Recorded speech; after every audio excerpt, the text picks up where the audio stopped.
Ahora sí, chicos. Sí, doctora. Ok, gracias.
Dos minutitos más para que entren, por favor.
A ver, jóvenes, si podrían hacerme el favor de pasarle el link al número 77496217.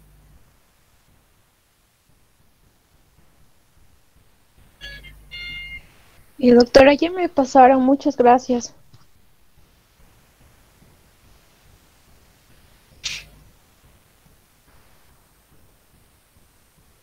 ¿Alguien puede, chicos?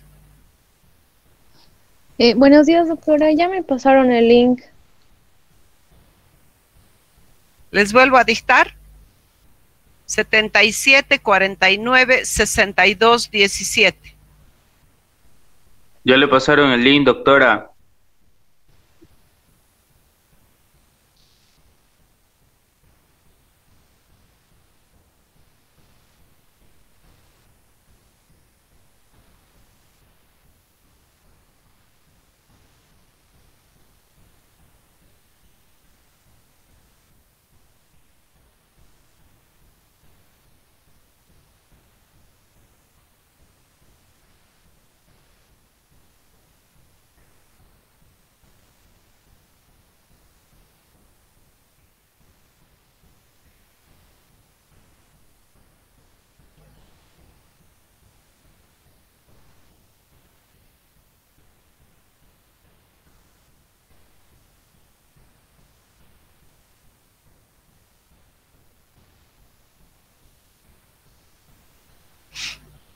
Bien, creo que vamos a comenzar. Creo que no hay nadie más. ¿Cuántos tenemos en aula? 32. 44, doctora. 44, creo. Y no está haciendo tanto frío. Bien, iniciaremos la clase entonces hoy. Vamos a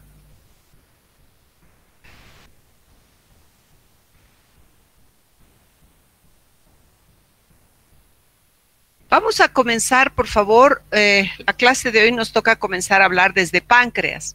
Entonces, acá en la formación del páncreas es muy importante observar cómo se forman dos yemas a nivel de la emergencia del colédoco. Una de ellas y la otra en el lado opuesto. Estas provienen del revestimiento endodérmico del duodeno y se forma una yema pancreática ventral y en el lado opuesto se forma una yema pancreática dorsal. Esta yema dorsal está alojada en el mesenterio dorsal y la ventral está pues muy próxima al colédoco. Entonces, ¿qué es lo que va a suceder? Hemos hablado de que el duodeno sufre una rotación que continúa a la rotación del estómago, que sabemos que era en el eje, sobre el eje longitudinal, que era una rotación de 90 grados en el sentido de las manecillas del reloj. Entonces, lo que sucede con este giro es que el duodeno comienza a adoptar una forma de C. Y al desplazarse, lo que se desplaza es esta cara anterior del duodeno, con ese giro, se va desplazando y esta yema ventral va a rotar hasta encontrar a la yema pancreática dorsal. Y se ubica por detrás y por debajo de la yema pancreática dorsal. Y entonces se va a producir una fusión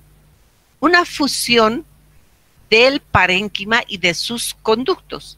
Y entonces vamos a tener que esta yema pancreática ventral va a conformar el proceso uncinado o unciforme, como quieran, y la región inferior de la cabeza del páncreas. Y entonces de la yema pancreática dorsal, que es mucho mayor, se va a formar todo el resto de la glándula. Ahora bien, también los conductos se van a fusionar y vamos a tener que el conducto pancreático principal o de Wirsok se va a formar de la porción distal del conducto pancreático dorsal y de la porción proximal del conducto pancreático ventral. Todo el conducto pancreático ventral más la porción distal del dorsal. Ahora bien, hay oportunidades en que estos dos conductos fusionados van a ser los únicos que se encuentren acá. Pero a veces esta porción proximal del conducto pancreático dorsal puede persistir y en ese caso va a formar lo que se conoce como el conducto accesorio o de Wirsok, o de Santorini. Ahora bien, el conducto principal, que es este, y el colédoco van a drenar en la papila mayor. En cambio, el accesorio va a drenar en la papila menor, cuando existe, que no siempre lo hace, ¿verdad? Entonces, el conducto pancreático accesorio o de Santorini. Ahora bien, en el 10% de los casos, estos dos conductos no se fusionan y existe el sistema doble original, o sea, el del páncreas, del brote pancreático ventral drena acá y el del brote pancreático dorsal drena a este otro lado. La funcionalidad del páncreas comienza a funcionar, a manifestarse al tercer mes de gestación, puesto que los islotes pancreáticos o de Langerhans se desarrollan del tejido pancreático parenquimatoso y entonces comienzan, después de formarse al tercer mes, al quinto mes comienza la secreción de insulina. Ahora bien, tenemos además otras células secretoras que se forman en el páncreas, que son las células, las de glucagón, las de somatostatina y que derivan del parénquima del páncreas. Sin embargo, hay un tejido de mesodermo visceral que rodea y circunda a estas yemas pancreáticas y que van a formar este tejido visceral, este mesodermo visceral, va a formar el tejido conectivo pancreático. Ahora bien, vamos a ver todavía que existe una regulación molecular muy importante dentro de lo que es el páncreas. Hemos hablado de que tenemos unos factores, unos genes muy importantes que regulan esta situación y que son el factor de fibroblastos, el factor de crecimiento de los fibroblastos 2, la activina, que es de la familia del factor de transformación y crecimiento beta, y estas dos se van a sintetizar, tanto el FGF2 como la activina se van a sintetizar en el endotelio de la aorta dorsal y en la notocorda. Y estos van a actuar, habíamos dicho, no sé si tengo la imagen por acá.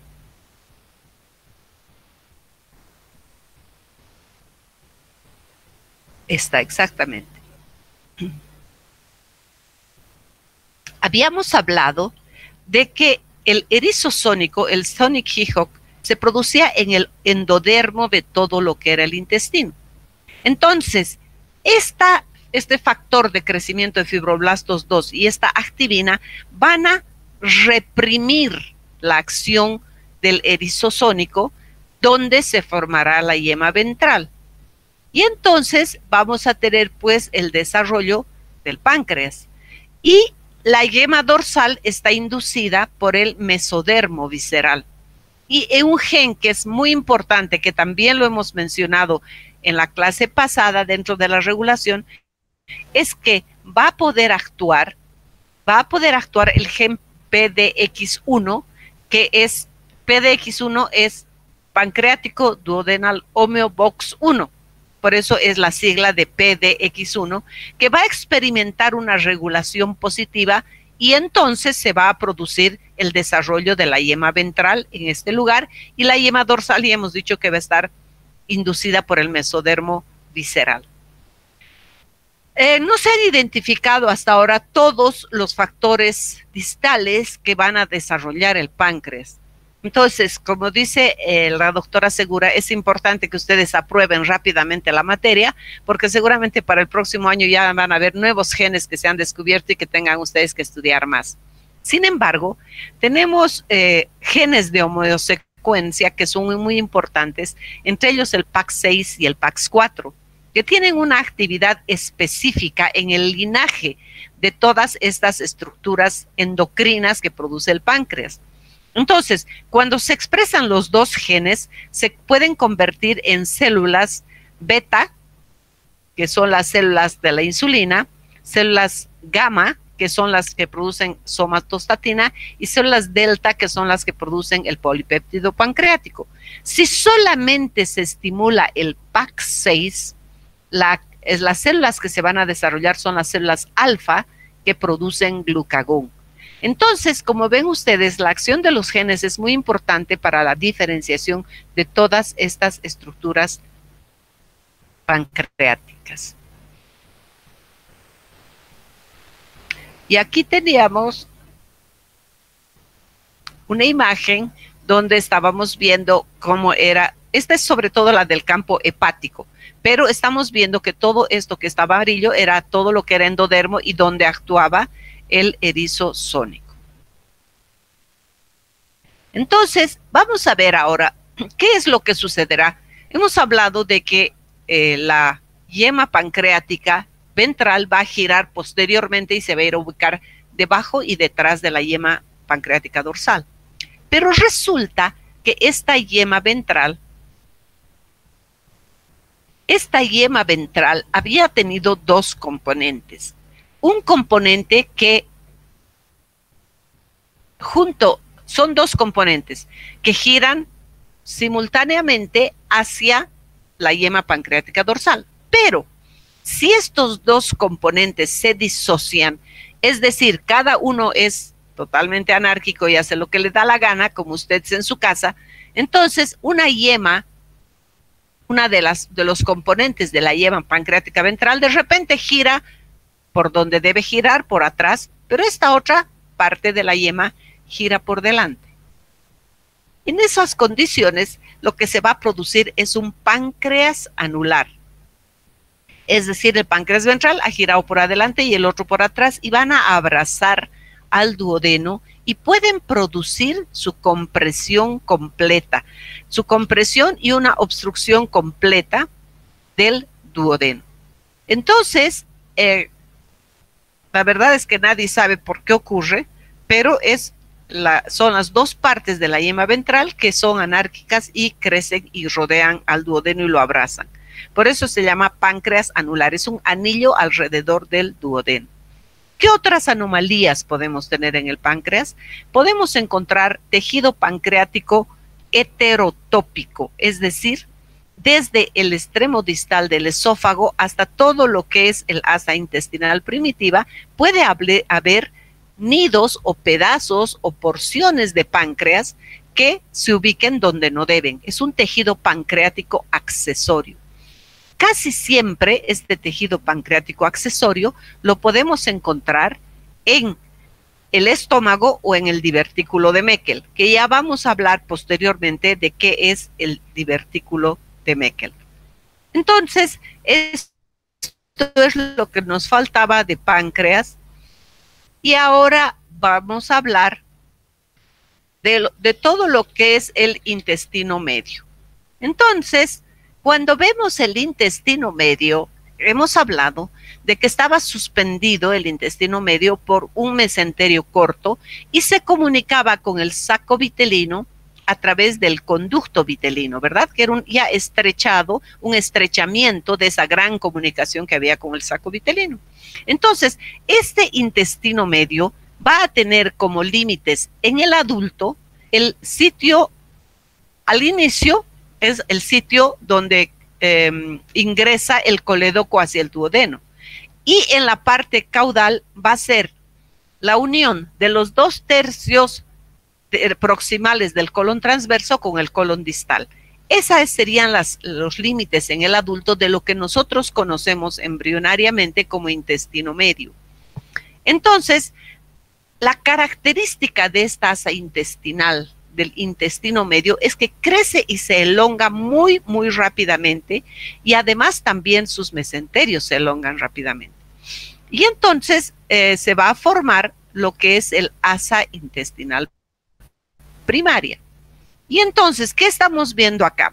Estamos viendo que esa asa intestinal primaria tiene en su ápice, o sea, en la punta de esa asa intestinal, está la comunicación con el conducto vitelino, que es sumamente estrecho. Ahora bien, esta asa va a tener una rama cefálica y va a tener una rama caudal, que está dividida por esta conexión con el conducto vitelino. Entonces, la rama cefálica del asa va a dar lugar a la porción distal del duodeno, va a dar lugar al yeyuno y parte del íleon. En cambio, la rama caudal va a dar lugar a la parte inferior del íleon, al apéndice, al ciego y al colon ascendente y los 2/3 derechos del colon transverso, que son las porciones que se forman y derivan del intestino medio. Esta asa intestinal va a tener un importante accionar por ese su gran crecimiento. Entonces, ese gran crecimiento de estas asas intestinales ya hemos visto cuando estábamos hablando del tercer mes y hablábamos de que ya no encontrábamos la hernia umbilical fisiológica. Entonces, ahora vamos a hablar y conversar qué era esa hernia umbilical fisiológica. Como esto se ha elongado tan rápidamente, esta estructura tiene que producir una rotación, ya la vamos a ver después. Pero lo que estamos viendo es esto.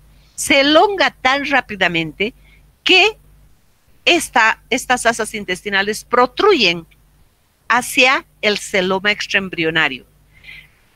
Se considera que las razones por las que esta asa intestinal protruya hacia el celoma extraembrionario del cordón umbilical serían debidas a que la cavidad abdominal es muy pequeña y no hay espacio para albergar, y además que el hígado en este momento es sumamente grande. Entonces, a la sexta semana, estas asas se van a desplazar hacia el celómetro embrionario del cordón umbilical. Ahora bien, tenemos que hablar de la rotación del asa intestinal primitiva o primaria. El asa intestinal primaria rota en el eje que le forma la arteria mesentérica superior. Entonces, esta es la que va a irrigar, ¿verdad?, el intestino medio. Entonces, acá vemos cómo esa arteria mesentérica superior hace de eje y esta asa intestinal primaria va a sufrir una rotación que es de 270 grados en sentido contrario a las manecillas del reloj, o sea, en sentido antihorario. Y entonces, ¿qué va a producir esa rotación? Durante esa rotación vamos a encontrar que las asas, primero, durante el primer momento cuando se están herniando, vamos a tener que rotan 90 grados y al retorno hacia la cavidad abdominal van a producir los 180 grados restantes. ¿Qué vamos a observar acá? Vamos a observar que esas asas del intestino delgado crecen mucho y también su mesenterio. Y entonces se produce sobre todo en el intestino delgado, en el yeyuno, en el ilion, se van a producir estos plegamientos que le van a dar la característica al intestino delgado. Sin embargo, también crece y se elonga el intestino grueso, pero no participa en el plegamiento. No hay plegamiento a nivel del intestino grueso. Ahora bien, entonces lo que necesitamos es que estas asas retornen hacia la cavidad abdominal. Y esto ocurre en la 10ª semana de gestación. ¿Por qué se produce el retorno de las asas? Primero, porque acá había una estructura que también estaba creciendo mucho y era el mesonefros. Para este momento, el mesonefros ya ha producido una regresión, es decir, del mesonefros ya ha pasado a metanefros y ese riñón primitivo se ha reducido y ha disminuido de tamaño. Luego, el hígado disminuye en su crecimiento y desde luego que la cavidad abdominal también se distiende mucho y por tanto ya tiene la capacidad de albergar a esas asas intestinales. La primera parte que va a retornar hacia la cavidad abdominal va a ser la porción proximal del yeyuno y se ubica hacia el lado izquierdo. Entonces, la última en retornar va a ser la yema cecal. Como vemos acá, esta yema cecal va a ser la última en retornar a la cavidad abdominal. Además, durante el retorno, la yema cecal aparece a la 6ª semana y durante el retorno se produce el desarrollo de esto que es el apéndice e inicialmente cuando retorna se va a ubicar en el cuadrante superior derecho, es decir, en el ángulo hepático. Pero después esta asa intestinal tiene que retornar y tiene que ubicarse en su posición definitiva.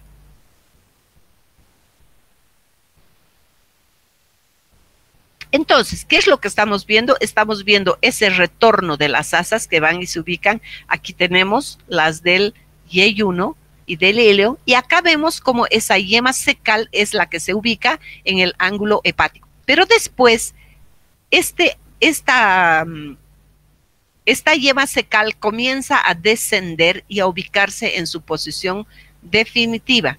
Es decir, que inicialmente está en el ángulo hepático, pero después desciende porque tiene que ubicarse en su posición el colon ascendente.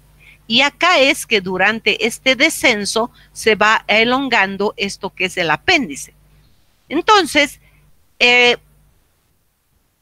esto es importante de entender, puesto que al descender, esta estructura que es el apéndice puede tomar diferentes posiciones.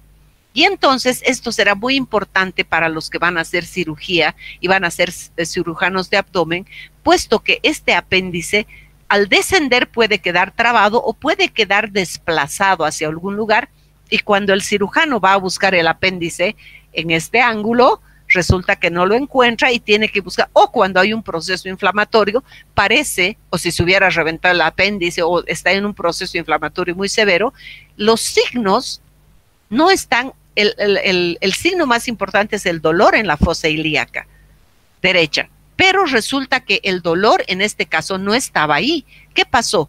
Ese apéndice puede ser retrocecal, es decir, puede ubicarse detrás del ciego o puede estar detrás del colon o puede ser retrocólico. Entonces, el cirujano tiene que saber y entender muy bien y aprender embriología, puesto que de ese ángulo hepático donde estaba inicialmente, al descender, a ubicarse en la fosa ilíaca derecha.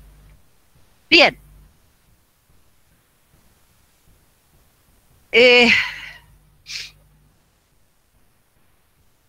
Acá tenemos un poquito para mirar cómo es que esa yema cecal le comienza a aparecer esta protrusión, esta pequeña evaginación que es el apéndice. Y estamos viendo cómo esto va a ir descendiendo hasta ubicarse en la fosa ilíaca. Pero entonces, acá lo que vemos es el apéndice desarrollándose mientras ocurre el descenso. Y acá tenemos las diferentes posiciones, estas líneas sombreadas nos pueden dar las diferentes posiciones del apéndice, ¿sí? Y pueden ser retrocecal o pueden ser retrocólicos. Se ha quedado detenido por algún lugar de estos el apéndice. Bien, cuando encontramos las rotaciones, estos plegamientos que sufren las asas intestinales, también su mesenterio va a enrollarse junto con las asas intestinales. Entonces, vamos a tener que este mesenterio va a girar junto con las asas y vamos a tener, sin embargo, estas asas estaban rotando, ¿no es cierto?, alrededor de la arteria mesentérica superior. Y entonces, este mesenterio, lo mismo que las asas, van a rotar en torno a esa estructura que era la mesentérica superior. Pero lo que tenemos que tener en cuenta es que el asa intestinal, todo el mesenterio del intestino medio y posterior, sigue siendo una sola entidad. Es decir, está rodeando a todo y está uniendo a todas estas estructuras. ¿Qué es lo que observamos en esta imagen? En esta imagen habíamos hablado ya de este gran mesenterio que estaba en la curvatura mayor del estómago y que se desplazaba a manera de delantal sobre el colon transverso y las asas y ileales y que se llamaba el aumento mayor. Pero en este caso estamos observando el aumento mayor y por eso no observamos las asas del intestino grueso y delgado. ¿Y qué es lo que hacemos acá? Hemos retirado el aumento mayor para observar qué es lo que se ve en las asas y qué es lo que se ve en los mesenterios. Entonces, ¿qué vemos? Tenemos que el mesenterio que está en las asas del delgado o que está en el intestino medio se le denomina el mesenterio propiamente dicho. Este mesenterio propiamente dicho está en el yeyuno, en el ileón, en el colon transverso que deja una parte libre. Este mesenterio deja una parte libre al colon transverso. El mesoapéndice, que también es libre, un mesenterio libre, y también el mesosigmoides y el mesorrecto. Estas imágenes en oscuro nos están mostrando cómo el mesenterio del colon ascendente y del colon descendente quedan adheridos a la pared abdominal posterior. Y habíamos dicho que esa unión de esa fascia o de esa parte del mesenterio del colon y de toda esta parte que está en oscuro, que queda adherida a la pared posterior, va a formar la fascia de Toll. Aquí estamos viendo también parte del mesoduodeno que se fusiona con la pared posterior, pero tiene una porcioncita libre que está por acá. Entonces, todo esto va a hacer que este mesenterio quede unido al retroperitoneo y por tanto el ascendente, el descendente van a estar fijos por esa fascia de Told. En cambio, el colon transverso no tiene esa fijación a la pared posterior y entonces es una parte del mesenterio libre.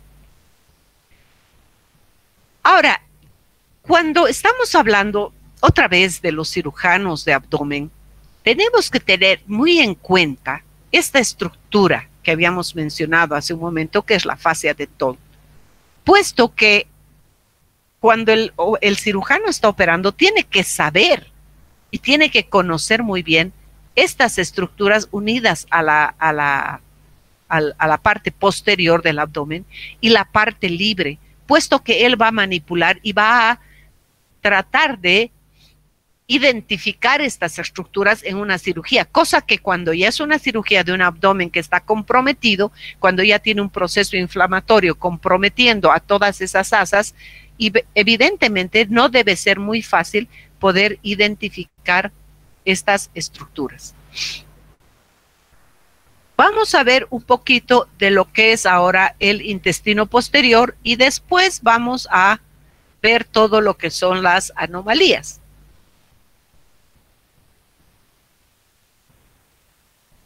Vamos a ver desde medio hasta posterior, vamos a ver todas las anomalías poco a poco. Entonces, ¿qué vamos a ver? Acá estábamos viendo todo lo que era el intestino posterior.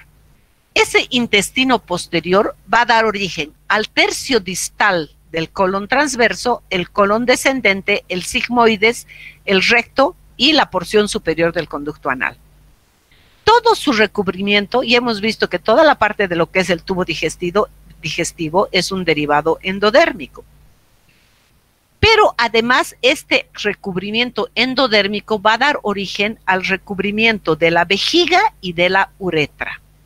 Entonces, tenemos que ver que la porción terminal de este intestino primitivo va a abocarse o va a penetrar en una estructura que se llama la cloaca.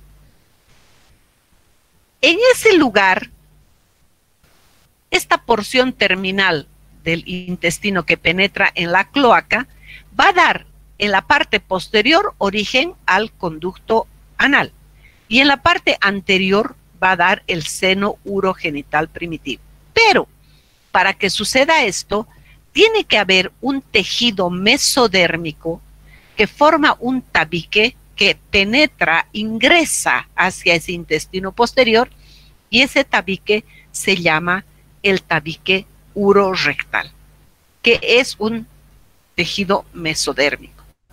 No nos olvidemos que cuando estábamos hablando de la parte posterior del cuerpo del embrión, aparecía una estructura que en realidad en el ser humano se sabe poco de su función y que era el alantoides. Ese alantoides va a desembocar en la parte anterior de la cloaca y va a constituir, como ya vamos a ver, en urogenital toda la parte anterior y va a formar parte de la vejiga urinaria. Entonces, acá tenemos que la parte interna de todo esto está cubierta por el endodermo, pero en la parte externa acá tenemos ectodermo superficial y este ectodermo superficial, en este límite hemos dicho que se va a formar una unión íntima entre ectodermo y endodermo que era la membrana cloacal. Esta membrana cloacal va a ser dividida también por este tabique urorectal y este tabique urorectal va a dividir a la parte anterior, que va a ser el seno urogenital, y la parte posterior, que va a ser el conducto anorrectal. Entonces, ese alantoides va a pasar a la parte anterior y la parte posterior va a quedar nada más que del intestino posterior. Ahora, la punta del tabique va a tocar el ectodermo cerca de la membrana cloacal. Y esta membrana cloacal, hemos hablado de que había esta unión íntima tanto en la región cefálica como en la región caudal. La unión íntima era la membrana bucofaringea y la membrana cloacal.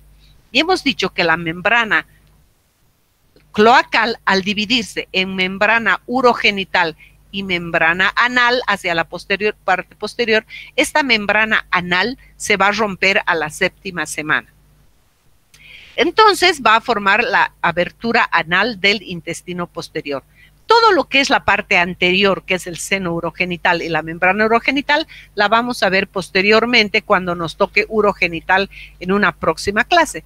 Pero además que tenemos que entre ambas el tabique urorectal, que es este que está aquí incursionando y dividiendo esta cloaca, va a tocar el ectodermo superficial y en ese lugar entre las dos membranas, urogenital y membrana anal, va a formar el cuerpo del perineo.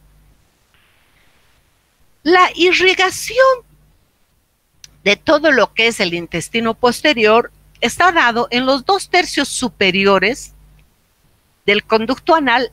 Toda esta porción deriva del endodermo del intestino posterior, pero el tercio inferior deriva del ectodermo que circunda al proctodeo. Hemos dicho que en la región ventral se formaba el estomodeo y en la región caudal el proctodeo. Entonces, este proctodeo, que es esta parte ectodérmica superficial, va a producir una invaginación hacia el intestino posterior. Y esa invaginación va a formar la foseta anal. Entonces, la parte de intestino, la parte endodérmica intestinal forma los 2/3 superiores del conducto anal y el tercio inferior va a derivar del ectodermo que está en la superficie. Ahora, los 2/3 superiores van a estar irrigados por la arteria rectal superior. En cambio, el tercio inferior va a estar irrigada por las arterias rectales inferiores, que son ramas de las pudendas internas. La unión acá entre ese epitelio endodérmico y el ectodérmico va a formar una pequeña línea de unión que se llama la línea pectínea. En esta línea pectínea vamos a encontrar una transición de epitelio cilíndrico a epitelio plano estratificado. Esto es lo que marcaría entonces todo lo que es el intestino posterior. Ahora bien,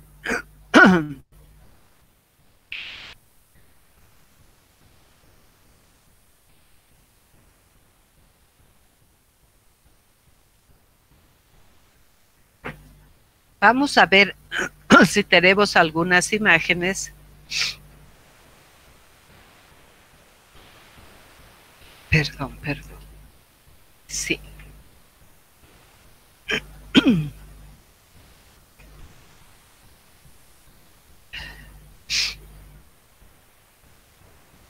Primero, vamos a hablar de los mesenterios. Si estamos viendo que los mesenterios están fijando a todas estas estructuras a un lugar, que ya hemos dicho, el ascendente y el descendente y todo el intestino posterior están unidos por este mesenterio, ¿qué pasará cuando este mesenterio del colon ascendente no tiene una fijación aquí a nivel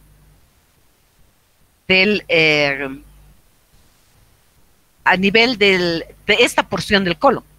Puede suceder que este mesenterio no se adhiera hacia atrás y entonces vamos a tener que esta porción va a darnos un colon móvil. Y este colon móvil hace que esté desplazándose y que estas asas yeyunoileales, que son enroscadas y libres porque tienen su mesenterio propio, estas pueden ubicarse detrás de este colon y darnos o una torsión o una incarceración de estas asas yeyunoileales. Entonces, pueden quedar atrapadas detrás del colon y poder producirnos hernias retrocólicas.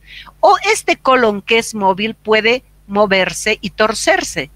Y al ocurrir esta torsión vamos a tener lo que se conoce con el nombre de vólvulo. Vólvulo es una torsión del asa intestinal que obviamente va a tener como significación el hecho de que al torcerse va a suprimir la irrigación sanguínea a este lugar y entonces nos va a dar dolor abdominal, abdomen agudo, y este es un cuadro quirúrgico urgente. Y eso es porque esta parte de las asas tal vez no tienen esa fijación hacia la pared posterior.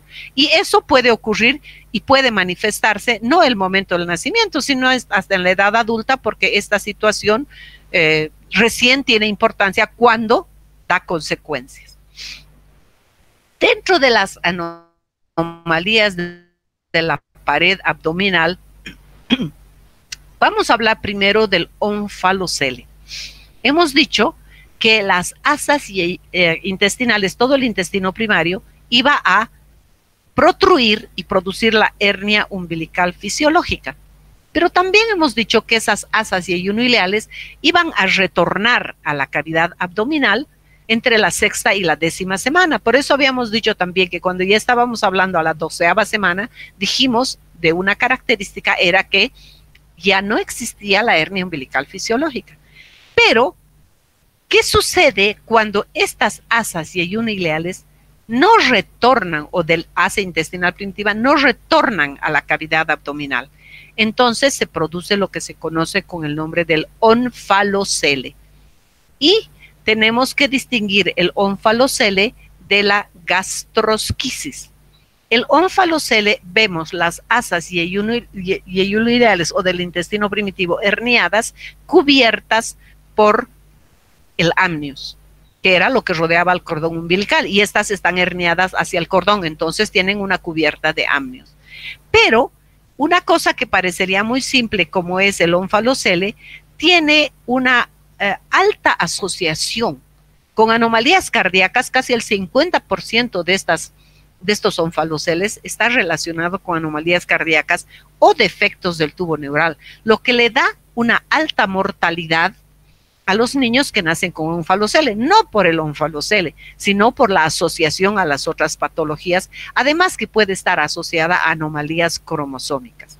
Entonces, esta es la razón por la que el ónfalocele es mucho más grave que la gastrosquisis.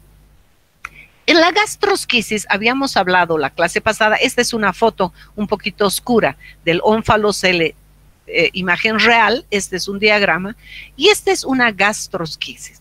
Hemos hablado hace 2 clases, cuando mencionábamos el cierre de los pliegues laterales, o sea, la aproximación de los pliegues laterales que iban a cerrar la pared abdominal, habíamos dicho que ese cierre podía no completarse. Y entonces eso generalmente sucede hacia el lado derecho, porque aparentemente es más, el pedículo de fijación está un poquito más desplazado hacia el lado derecho, y entonces acá se produce una falla de cierre. Y entonces hemos visto que las asas intestinales, e incluso hasta puede estar herniado y puede salir toda la estructura de la cavidad hasta el estómago, etcétera.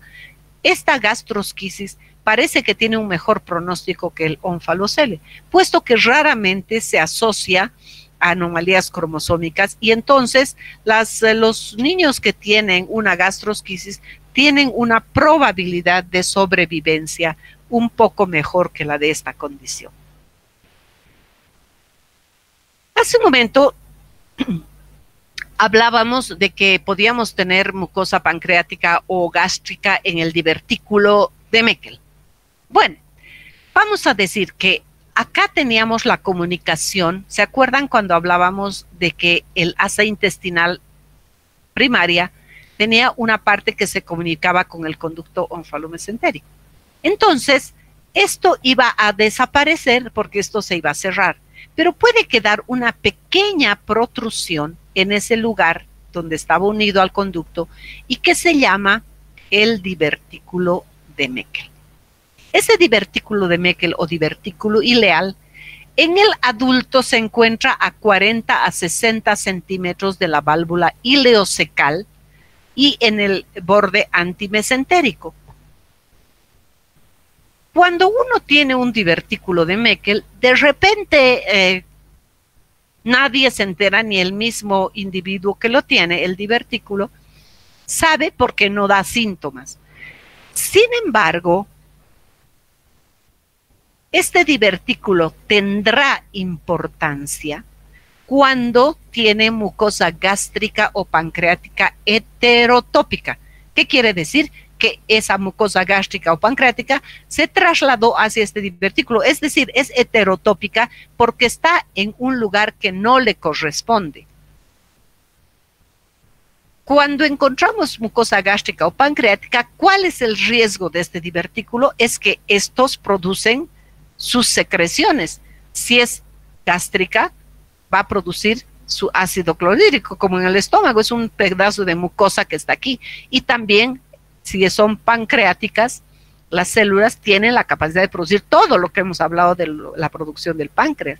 Entonces, este divertículo puede producir una ulceración, puede producir una perforación y a veces hemorragia.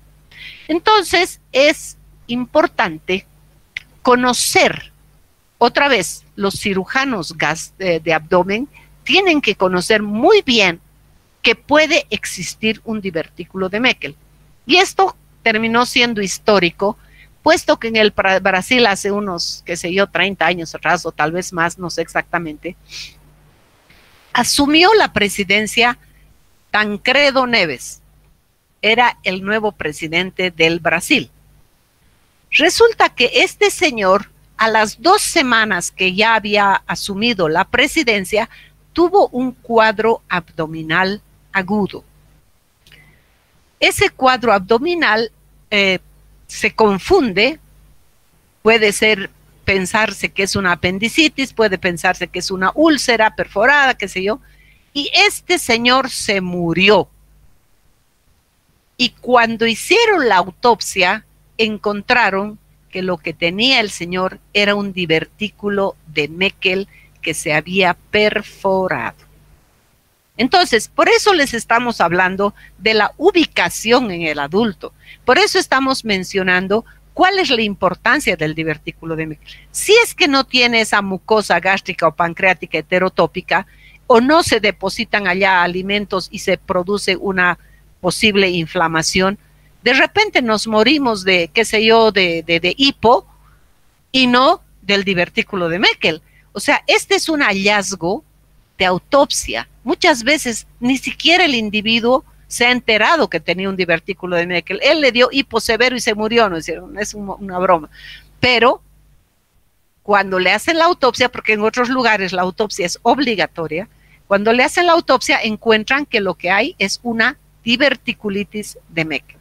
Entonces, también esta pequeña unión hacia el conducto vitelino puede tener otras formas de presentación. Puede haber la parte distal en el divertículo de Meckel ha formado el ligamento vitelino, porque aquí se ha obliterado lo que es el conducto vitelino. Pero puede haber circunstancias en las que se produzca una obliteración en la parte proximal y otra en la parte distal, pero queda una pequeña cavidad en la parte media, que es lo que forma el quiste vitelino. Estos son los ligamentos vitelinos y en la parte del medio el quiste vitelino. O puede suceder que en toda la extensión no se cierre y no se formen estos ligamentos vitelinos. Y entonces vamos a tener una fístula vitelina, que es una comunicación a nivel del ombligo, del intestino, y pérdida pues de materia fecal a nivel de la zona del ombligo. Ahora bien, estas serían las 3 variedades de la persistencia del conducto ónfalo-mesentérico. Ahora tendremos las anomalías de rotación. Estamos hablando de que el intestino tiene una rotación de 270 grados en sentido antihorario. Entonces, como todas las cosas, la patología se entiende cuando uno entendió la parte normal.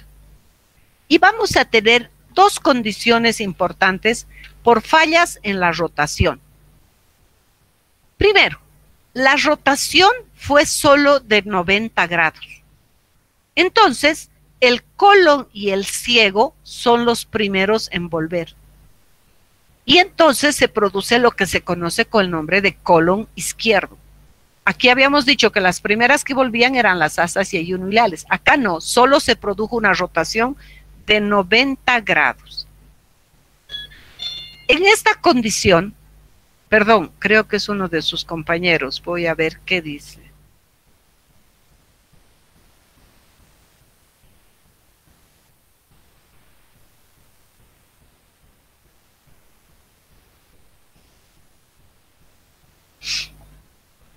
Bien, entonces, la otra posibilidad es que la rotación sea inversa, pero de 90 grados solamente en sentido de las manecillas del reloj. Es decir, hemos dicho que los primeros 90 grados se produce la rotación cuando se está herniando, y esa rotación era de 90 grados en sentido contrario a las manecillas del reloj.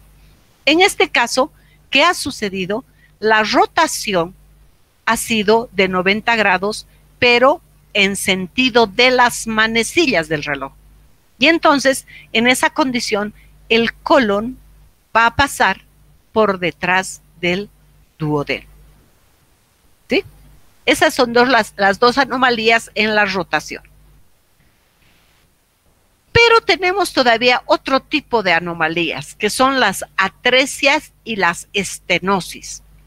Atresia es la falta completa de lumen, ¿verdad? Está totalmente ocluido. La estenosis es la disminución del calibre. Se dice que es más frecuente a nivel del duodeno y generalmente se produce por accidentes vasculares. Es menos frecuente en el colon o en el yeyuno o el íleo. Este accidente vascular nos va a dar por efecto de una mal rotación o un vólvulo, o sea, la alteración vascular, esta necrosis que se puede producir porque no hay llegada de sangre, porque esto es una torsión del haz intestinal, entonces nos va a condicionar un vólvulo, una mala rotación, o nos puede ocasionar gastrosquisis o onfalocele. También pueden ser la acción de estas causas.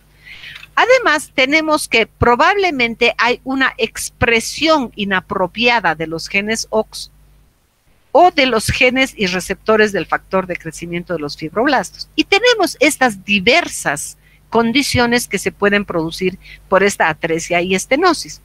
Podemos tener que en el 50% de los casos se pierde una región del intestino. Miren ustedes cómo acá se produjo la atresia y se perdió este pedazo de intestino. 20% de los casos hay un cordón fibroso. Es decir, se produjo la atresia y acá se produjo un cordón fibroso entre los dos extremos del haz intestinal. Y en un 20% se producen diafragmas, o sea, dentro, en la parte media, se producen diafragmas, y puede ser también que sean debidas, cuando hemos mencionado y mucho, de que todo el intestino en determinado momento sufre una masificación, es decir, una proliferación endodérmica interna que hace que todo el haz intestinal y sus derivados se tornen macizos, pero después estas estructuras vuelven a recanalizarse. Entonces, tal vez y probablemente puede ser que estos diafragmas se produzcan por una falla en la recanalización. También tenemos una forma muy especial que se llama la atresia en piel de manzana o en cáscara de manzana. Estos son el 10% de los casos y generalmente ocurren en el segmento proximal del yeyuno porque se produce un intestino corto y la parte distal está enredada en el mesenterio, y por eso le da esta característica como si fuera una cáscara de manzana. Entonces, ¿cómo será la conducta y qué sucederá en el recién nacido con una de estas patologías? Dependerá de la extensión y de la gravedad del caso para poder ver cuál es su sobrevida o cuál es la posibilidad quirúrgica, y también depende de la extensión y de la ubicación. O sea, si esta falta, esta que es la más frecuente, con una interrupción de las intestinas, es extensa, muy poco se podrá hacer. La suerte es que en las asas intestinales delgado, sobre todo del delgado son kilometrales, ¿verdad? Son larguísimas. Y entonces se pueden seccionar la parte dañada y se puede reabocar y reconectar toda esta situación, lo mismo acá. Pero si es una situación muy extensa o una ubicación muy riesgosa, la posibilidad de un hecho quirúrgico es muy poca. Y acá tenemos todavía las anomalías de todo lo que es la parte posterior. Esto era todo lo que son la parte del intestino posterior. Y en este intestino posterior, ¿qué es lo que vamos a encontrar? Vamos a encontrar las fístulas urorectales y las fístulas rectovaginales. ¿Qué es lo que ha sucedido? Entonces, estas fístulas son más o menos más frecuentes que las otras de las del intestino, puesto que se dan 1 por 5.000 nacidos vivos. Y son unas anomalías en la cloaca por la falla en el tabique urorectal. Hemos dicho que ese tabique urorectal iba a dividir esa cloaca en una parte anterior y una parte posterior. Entonces, este tabique urorectal puede desplazarse hacia adelante o puede desplazarse hacia atrás. Y por tanto vamos a tener la consecuencia, estas fallas que van a comunicar. Por ejemplo, el tabique no llegó hacia lo que sabíamos que era el periné y se desplazó. Entonces produce una fístula anorrectal. Y puede ser una fístula, urorectal. Esto tiene que ser urorectal y una fístula rectovaginal. Está desembocando hacia la uretra y aquí está desembocando hacia la vagina. También puede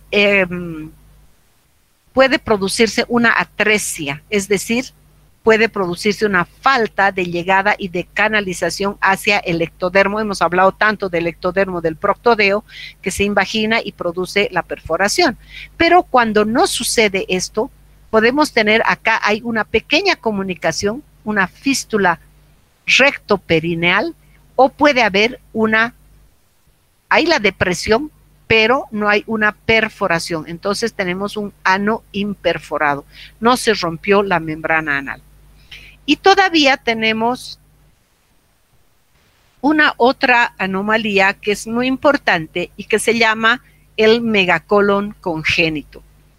Acá están involucradas las células de la cresta neural, que son las que forman los ganglios mesentéricos. Entonces hay una falta de ganglios parasimpáticos en toda la pared intestinal o en un segmento. Y entonces lo que va a producir esto es un megacolon congénito o enfermedad de Hirschsprung. Estos son por falta de migración de las células de la cresta neural o pueden ser también por mutaciones en el gen RET, que está implicado, que es un gen sumamente importante en realizar el desplazamiento de las células de la cresta neural hacia su posición y la formación de los ganglios mesentéricos. Entonces, estas serían todas las anomalías de lo que es la parte del intestino medio, posterior y la parte de páncreas. La próxima semana, jóvenes, hay una recomendación muy importante que les quiero hacer para que a veces uno no se da cuenta. Estamos a 3 semanas del examen parcial. Y se supone que estamos ya estudiando mucho esta materia para el examen parcial. Entonces, la fecha del examen parcial ya está fijada, es el día 15. La próxima clase ya vamos a comenzar a avanzar la materia que entra al tercer parcial. Hasta esto que hemos avanzado hoy entra al segundo parcial, ¿verdad? Y la próxima clase comenzamos con sistema nervioso, que ya es materia del tercer parcial. Entonces, por favor, les recomiendo ponerse a estudiar, ya no queda mucho tiempo. Y Doctora, nos vemos la próxima clase teórica. ¿Sí? Doctora, una consulta. El tema de urogenital, entonces, ¿es para el tercer parcial? ¿Para el tercer examen?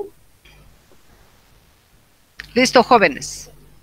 Nos vemos en las otras clases con los grupos. Gracias. Vayan a desayunar.